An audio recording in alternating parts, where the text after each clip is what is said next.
All right, in West 2 for our middle team preview here. The Tier 1 clubs are Club America and RSL.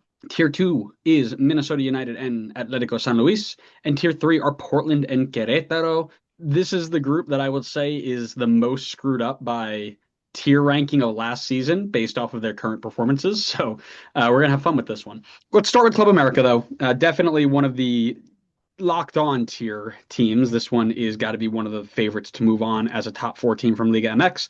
They're led by Andre Hardin, and they're going to be flying against MLS opponents after losing the $10 million game to LAFC a month ago. They got some revenge to get. They have one win and one draw in two games so far in the Apertura. They finished second in the Clausura last season. They beat Cruz Azul in the final game to be crowned Clausura champions. They have a decent USMNT and MLS link here, including Alex Zendejas, Brian Rodriguez, Jonah Dos Santos, who is still going strong. They will expect nothing but success coming out of this group.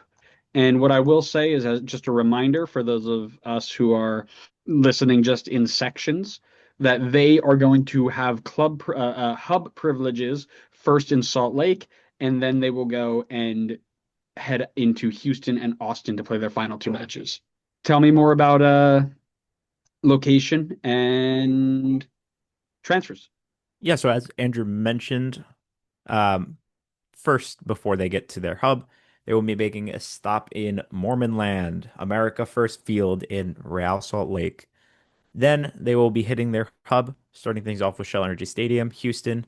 And I'm going to call it hub in quotations because then their next move is to Austin. And as Andrew mentioned previously in another section in this episode, Texas is big for those who don't know. It is really freaking big. So to go from Houston to Austin is a 2.5 hour drive.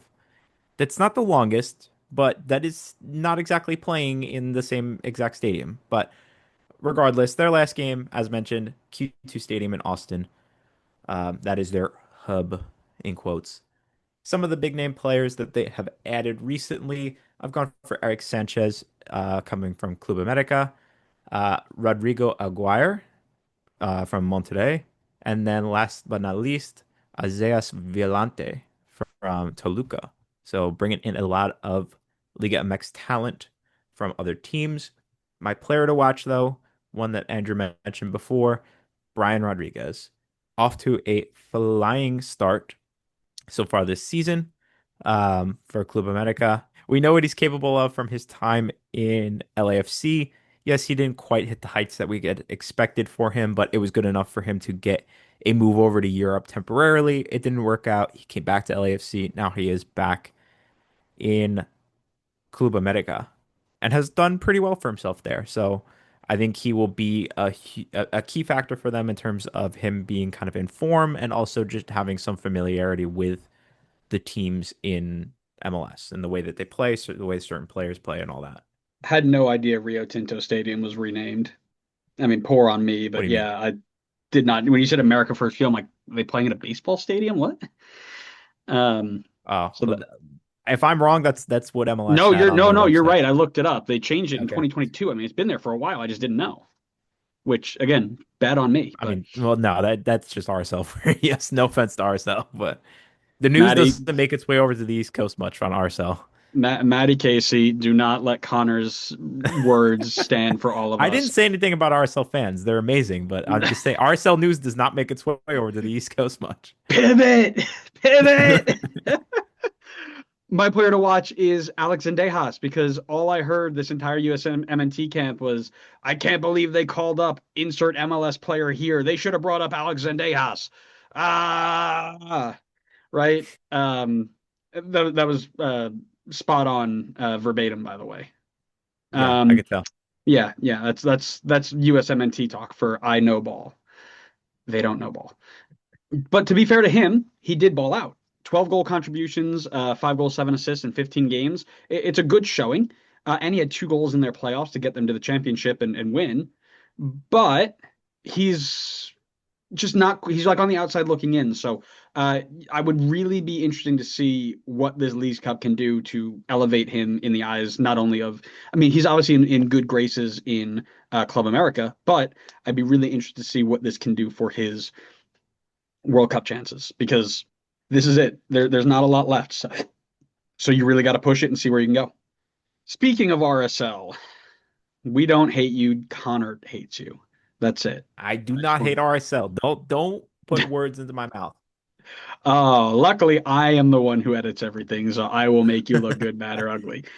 This is probably not the best team currently to represent the tier one group in the Western groups, I guess. It's weird. Tiers and groups are mixing me up here, but um, Pablo Mastroeni's men sit in 10th place right now in the West, 1 point out of the playoffs, and they've been struggling to put it nicely in front of goal. They have 24 goals scored this year, which is third to last, only to St. Louis and to Austin. Um, not great. They have a new signing, which Connor is going to maybe tell you about. I don't know if it's been confirmed yet. But will that be enough to solve all their problems? We shall see. Connor, tell me about it. I don't believe it's been confirmed yet. There's nothing on Transfer Market, so I will leave it to you if you want to share it. Mhm. However, I will talk to you a little bit first about where they're playing, and it will be quick because every game is at the aforementioned America First Field. They're going to be playing every game at home. I guess that makes sense. They're a tier one team. A couple of big signings that I have called out here, and then Andrew could tack on his on if I have missed it here, which probably most likely have. I've gone for Rafael Cabral, the goalkeeper, the Brazilian goalkeeper coming in this season. I think he's done a pretty solid job in that for them so far. So he's probably going to be busy this tournament, is my guess. And then I've gone for Johnny Russell. Yes, he is aging, but he has been quality across many seasons in MLS and could be a difference maker for them off the bench. Do you want to tack on your last one there? Yeah, I'm just looking it up. Tommy Scoops was tweeting a link. Essentially, it is a striker out of Slavia Prague. Let me see if I can find the actual name here. I did a lot of tweeting during the last couple of days, so it's hidden. But let me see if I can find. There he is. All right.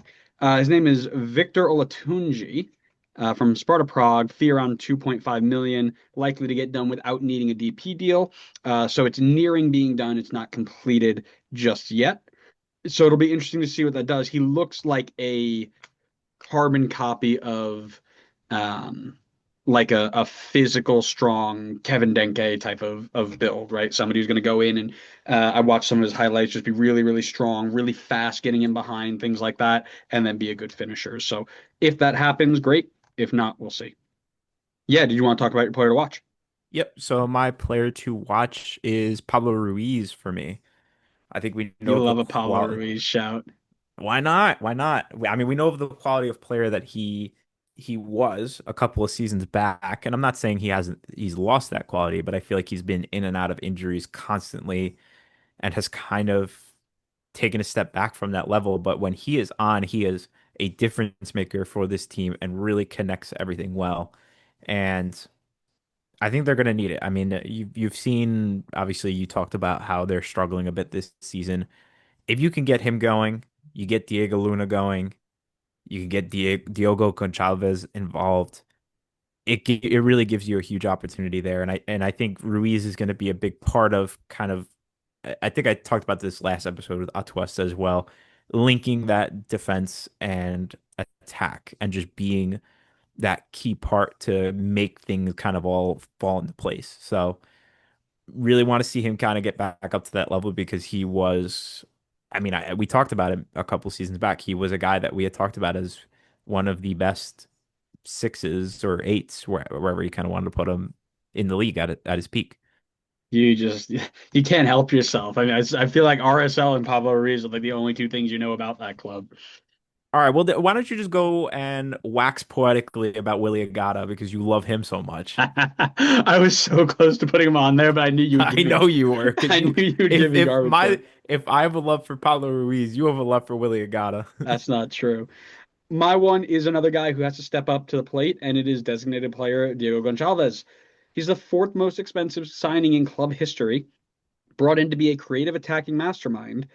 He has 6 goal contributions in 18 games and has been underwhelming to say the least.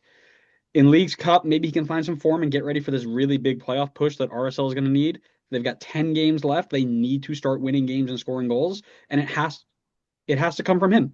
It has to come from the guy that they paid all this money for to create the chances and to score the goals. He's got to step it up. Let's then move over to Minnesota United, a team that is starting to become what I call a baby Seattle Sounders. You never hear much about them. Nobody talks about them, but here they are, top 4, top 5. They're going to hang out here until the playoffs, and they're just going to do their thing. Eric Ramsey has been monumental in making this team fun again. In the moments that I do get to watch them, their attack and transition is so, so much fun, unless it's happening to you, which happened to the Red Bulls, and it was not a lot of fun. But to everybody else, it's very nice to see, and I think it's going to help them really, really greatly in League's Cup because of how quick Liga MX teams play. They're going to have to be able to be compact and then get out quickly in transition. I think that they will be successful at that. So currently third in the West, 11 wins through 23 games, 39 goals scored. They've got a very dangerous attack. Kelvin Yeboah, Tani Oluwase, Bongi Hlongwane. They're just a nightmare if your defenders are caught in open space. They will make you pay if you're not careful. Tell me about where they're playing and signings that they made. So Minnesota is another one of those teams that's weirdly going to be doing a lot of traveling here, despite the fact that 2 of their games are at home. So they're going to be starting off at Allianz Field in Minnesota before going all the way down to Shell Energy Stadium in Houston before making the trip back all the way up to Minnesota to round things off at Allianz Field. The big name signing I've gone for them is Julian Gressel. Yes, he hasn't played a ton of minutes for them yet, but we know of the quality of player that Julian Gressel is and what he can bring to a team. However, my player to watch was probably the easiest pick out of any team in the entire tournament, and that's because it is the Leagues Cup merchant, Bongi Hlongwane. Of course, he's going to be my player to watch. He absolutely tore it up in the Leagues Cup last year, and it's of course going to be the eyes on him to see if he can repeat what he did last year for Minnesota in this competition. Yeah, yeah. I mean, when you think, those I don't know if they're Instagram reels or TikTok, whatever, but the social media posts that are like, name the top 10 players in league, in your league, and it's like fourth quarter Drew Brees and like down by 3 Peyton Manning. Like Leagues Cup Bongi Hlongwane is the best player in MLS Cup history or in MLS history, bar none. It's unbelievable. Absolutely. Dude shows up for 6 weeks out of the year, balls out, and then goes away forever. Yep. Not really. He's still pretty good in MLS play, He but was. He had a really solid season last year. yeah, I know. But it's just so funny to think about. Like, I remember that too. His first year, we're like, who is this guy? He scored 6 goals, 3 assists. Like, he lit it up. And then it was like, wait, he scored 2 goals in the next year. And then he pops up again. He does the same thing. That's so funny. Um, What a guy. yeah, top lad, top lad. Get him on the show. Get people from Yeah. Minnesota. Help us out. If you want to get off our enemies of the pod list, get us Leagues Cup Bongi Hlongwane on the phone. Yeah. um, let's talk players to watch for me. I'm going with Anthony Markanich, brother of newly transferred to Spain's second division, Nick Markanich, former Atlanta as well, Nick Markanich. Anyways, I know ball. Anthony Markanich, left wing back player who's been getting involved in the attack a ton lately. Why do I know that? Because I put him in my fantasy team. He took over the spot when Joseph Rosales got hurt or suspended. He did kind of both, and he never looked back. He's currently on 6 goal contributions in 20 games at left wing back, and he along with everybody else is so so good on set pieces. Keep an eye on him to get in on the fun in transition with the rest of this attacking group. Forget 6 goal contributions. The guy's got 5 goals. That's Yeah, insane output yeah, you're already. right. Like at left wing back, you're right. That could have been just 6 assists, but no, it's 5 goals and an assist, which is He's insane. He's he's almost on pace for like double-digit goals this season, which is absurd. I mean, there's strikers in this league that aren't going to hit that. You keep Tom Barlow's name out of your mouth. I mean, if he plays Red Bull enough, he'll get there. Hey, he scored a hat trick against DC, so if everybody plays DC, you'll be all right. True. Let's move on then to Atletico San Luis because we can talk about Tom Barlow forever, and we will if we don't stop. So they are under the guidance of 36-year-old Guillermo Abascal. They sit pretty middle of the pack early in the Apertura season, 1 win from 2. They finished 15th last year in the Clausura, 18 points from 6 wins. This was another team that was once dead last, and we really just kind of brushed over them. I remember getting excited that they were in our Leagues Cup group as Red Bull a couple years ago. Um, and they haven't quite broken into the top of the pack, but they're climbing the ladder. They're doing a little bit better. Former Portland Timber Frank Boley is your lone MLS link to the team. They'll be looking into blah, blah, blah. They will be looking to put in some shock performances in the Leagues Cup. Tell me about where they're playing and some of their new transfers we need to watch. Yeah, sure. So they are going to be doing a bunch of bouncing around as well. Their first stop is going to be at Providence Park in Portland before making their next move over to America First Field in RSL, and then completing their eastern bound trip in Allianz Field in Minnesota. A couple of players that I am going to count here is some of their big signings. I've gone for Luis Najera coming over from the Tigres U23 team. And then the other one is João Pedro, not Chelsea João Pedro, obviously, but this is Hull City João Pedro, also a striker coming over from, as mentioned, Hull City. My player to watch is Roman Torres, and correct me if I'm wrong, believe there was also a Roman Torres in MLS. This is not the same guy, if that is the guy I'm thinking of. Not only was there Roman Torres in MLS, there was a Roman Torres who scored the game-winning penalty for the Seattle Sounders in MLS Cup final. All right, you just wanted to drop more lore, didn't you? The fact that you don't know that bothers me. Okay, sure. Yes, so this is not the same Roman Torres. This is a 20-year-old a 20-year-old defender for Mexico who has been playing for Atletico San Luis for the last year or so. Made a decent amount of starts last season, made 12 starts, played about 1,000 minutes, and has started for them so far this season as well. So it'll be interesting to see how the youngster deals with the upcoming competition.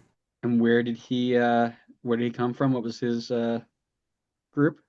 Or what What was his group? his youth team? His youth team? Youth group? Necaxa? Necaxa. That's right. We know how to pronounce that now. Well, one of Um, us knows, and it's definitely not me. I'm going for some more goalkeeper love. It's Andres Sanchez, ASL starting goalkeeper here. He, and to an extent, his back line, they don't keep clean sheets very well. He's had one in the 14 games he played in the Clausura, three in 16 in the previous Apertura, and he's never had more than three in 15 since taking over the starting role a couple of years back. Against attacks like this that he's going to have to go up against, he's going to need to be elite and have a seriously, this is for you, have a seriously impressive PSXG plus minus to give them any hope. Yes. We haven't brought that stat out in a minute, so I figured let me slide it in there. And then let's finish then with the Portland Timbers, who are the tier 3 team in this group, but are standing above the tier 1 team in this group in RSL at the moment. So they've turned around really well from last year to this year. Phil Neville's side sitting sixth place, 33 points, 31 goals scored.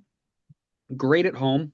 They're okay away, but the one thing that they are not is boring. You are going to have fun watching this team, whether they win, lose, or draw. It is just a vibe. Tell me a bit about who they got and where they're playing.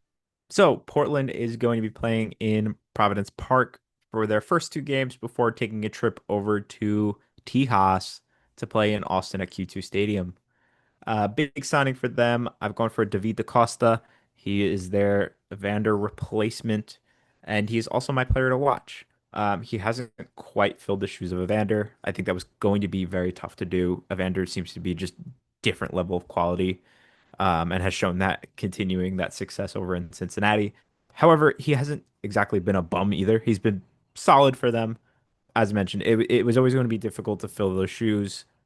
Maybe this is a chance for him to kind of make his way in that direction. Obviously, this is his first season in the league. So, want to give him time to be able to settle in and really adjust. And, maybe this is an opportunity for him to kind of put away any past results that have been going on in the regular season and start with a clean slate, build up some confidence, get more familiarity with the team. So, going to be keeping an eye on him because I think he's going to be a really crucial piece for them. I like it. For me, I'm going with Kevin Kelsey. I think he was recently linked, and I don't know if it was a real link or one of those fake ones that people were doing, but I think he was linked away from Portland with big money. So I don't know if that's a thing or if it's on his head or if it's real or not. But he leads the team in goals right now, even though it seems like this is one of those teams that everybody pitches in and scores a little bit here or there. He's only 20 years old, but his size and his ability lend him to having a really high ceiling. A good showing against these Liga MX sides could bring them a lot of money. Basically, Portland Timbers could get a ton of money for him if they get it right. And this could be a good jumping off point for him to show that he can compete not just in MLS, but outside of other clubs as well. All right, let's finish off then with Querétaro, the Liga MX side that was pretty average in the Clausura with 20 points through 17 games, 6 wins, and 17 goals scored. That was good for 12th in their Clausura League. So far, they haven't started off all that hot, losing both games by a combined score of 4-1. Ronaldo Cisneros, familiar to our friends in Atlanta, as well as Lucas Rodriguez, our DC friends will know that name. They lead the MLS Link train and will be getting behind boss Benjamin Mora to find their form in this tournament. Talk about signings, talk about locations. Yep. So Querétaro is going to be doing a bit of traveling here, so get your miles in. Allianz Field is their first stop in Minnesota before going over to Providence Park in Portland, and then rounding off their trip in America First Field in home of RSL. As mentioned by Andrew, one of their bigger signings. I don't know exactly remember the timing, but I think he might have been new for them since last Leagues Cup, or he might. I think he joined around the same time as Leagues Cup. Lucas Rodriguez, formerly of DC United, for a brief stint before leaving again, and he is also my player to watch. I think he, in his career, has shown flashes of being a dangerous attacker, and also has plenty of times where he has not. Last season for Querétaro, played a lot, made a lot of starts, but did not contribute a lot in terms of goal contributions from what it looks like. And looks to be starting again for them this year. Really gonna need, I mean, listen, Querétaro has got a lot of work to do to get out and then make something happen in this tournament. If something's going to happen, I think he's going to have to step up and become a star player for them. My player to watch, I believe this was my guy that I had last year too, Kevin Escamilla, captain center defensive mid. I think I mentioned this for the same reason last year as I did this year. They have to stop giving up goals. They do it a lot last year. They did a lot, or they did a lot last year. They do it a lot this year. You have to figure out how to lock in and stop giving away so many chances and so many goals, and that starts in the spine of the team. So I'm looking at him to take charge and to improve upon what we are seeing week after week for Querétaro.